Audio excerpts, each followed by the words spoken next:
kembali bersama Bintoro Kabiro Provinsi Lampung. Reporter Media Tipikor akan memberikan informasi independen, akurat, aktual, dan terpercaya. Sahabat Media Tipikor yang kami banggakan, inilah cuplikannya. Diduga telah terjadi perbinor atau perebut bini orang yang berinisial TKD terhadap korban, sebut saja MG. TKD melakukan tindak pidana kepada MG hingga mengalami lebam di wajah, tepatnya di Desa Sumber Bahagia, Kecamatan Seputih Banyak, Kabupaten Lampung Tengah. Pelakor atau pebinor dikatakan orang ketiga dalam sebuah rumah tangga di Indonesia, membuat banyak pihak geram dan khawatir. Perselingkuhan semakin marak, dan bahkan menganggap perselingkuhan hal lumrah, karena munculnya rasa bosan dan juga alasan lain.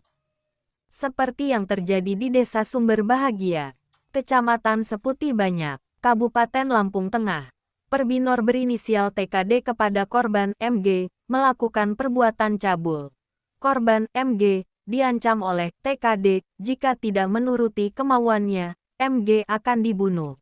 Karena merasa takut diancam, korban MG mau menuruti kemauan TKD berbuat mesum di rumahnya korban MG.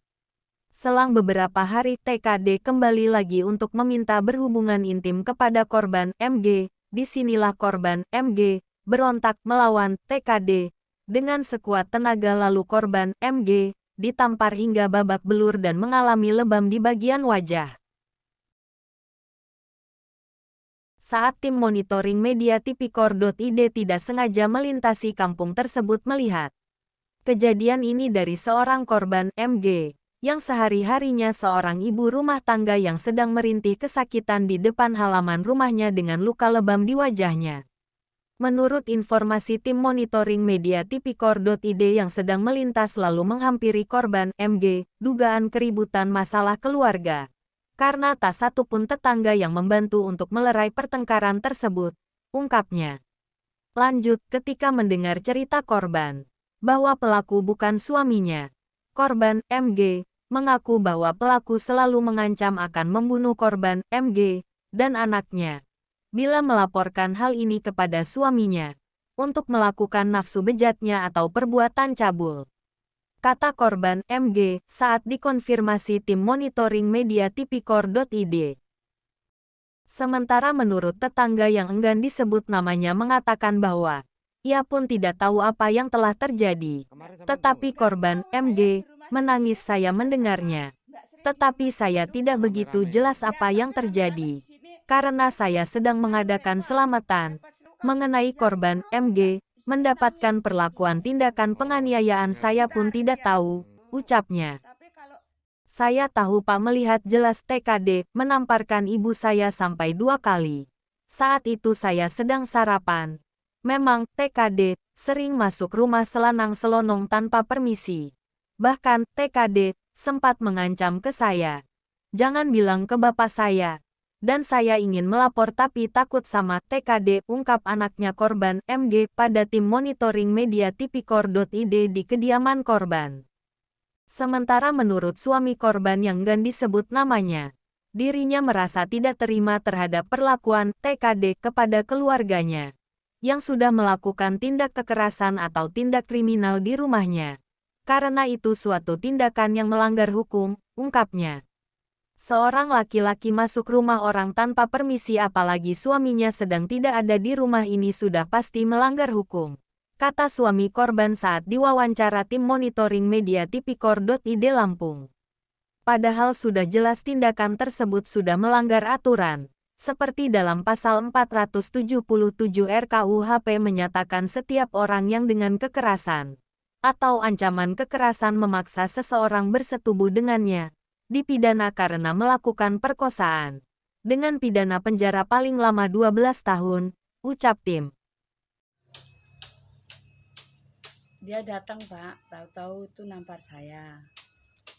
Karena saya nggak mau diajak berhubungan lagi. 2 kali Pak. 2 kali bahkan dia mengancam saya, dia mau membunuh saya juga. Kemarin sampean tahu nggak? Nggak tahu, saya di rumah sendiri, Pak Tekat sama Mbak Sri di rumah situ kok. Rame-rame. Ya, tapi rame-rame di sini masih nganu repot selu kok. Ya krungu Mbak, istri nangis, benake nangis deh. Oh, dengar. Sebentar, iya. Hmm, Bu. Tapi kalau ditampar-tampar di situ nggak tahu. nggak Wong di tahu ya, Bu dalam, ya. Mm-mm. saya di rumah, saya krungu. Denger ya. Iya denger Mas. Denger kalau rumah ini ramai berantem Pak Iya Tekat itu. berantem. Padahal Di sini pas selamatan, ya Hmm. pas selamatan arep Bu ya? sering. Oh, Pak Tekat sering masuk rumah ini Iya, tanpa izin suaminya. cuma suaminya pergi katanya. Oh iya. Iya. Jadi kan Pak Tekat sering ke sini ya waktu Iya. marah. Denger. Nggak tahu tapi denger, tapi saya di rumah saya sendiri. Oh iya, karena Betul kan? rumahnya mepet ya, Bu ya. Iya. Iya. Kan saya betul ya, Iya. nggak salah. Iya. Iya. Iya. Di sini orang banyak kok, orang masak-masak. Tahu Pak, aku lagi sarapan, tiba-tiba orang itu datang nampar ibu 2 kali. Ya Pak, saya nggak suka dengan orang itu masuk rumah sembarangan, sonang-sonong, makanya saya videokan. Pernah nggak Dek dia mengancam kamu jangan bilang ke siapa-siapa gitu? Pernah Pak, dia bilang jangan bilang sama ayah saya. Iya Pak, saya kesel sama dia, saya ingin melapor tapi takut sama dia. Yang pasti saya sebagai suami, sebagai kepala rumah tangga, saya tidak terima apabila terjadi tindak kekerasan atau tindak kriminal di rumah saya. Itu apapun alasannya, itu tindakan melanggar hukum menurut saya. Jadi saya tidak terima. Apabila ada seorang laki-laki masuk di rumah orang lain yang udah bersuami, orang perempuan yang udah bersuami tanpa izin, apalagi suaminya nggak ada di rumah, itu jelas-jelas perbuatan salah. Secara agama pun, secara hukum pun pasti salah. Nggak ada yang membenarkan. Apabila suami nggak di rumah, masuk orang tanpa izin suaminya, itu jelas-jelas perbuatan melanggar hukum menurut saya. Sampai berjumpa kembali bersama Bintoro Kabiro Provinsi Lampung. Reporter Media Tipikor melaporkan. Terima kasih.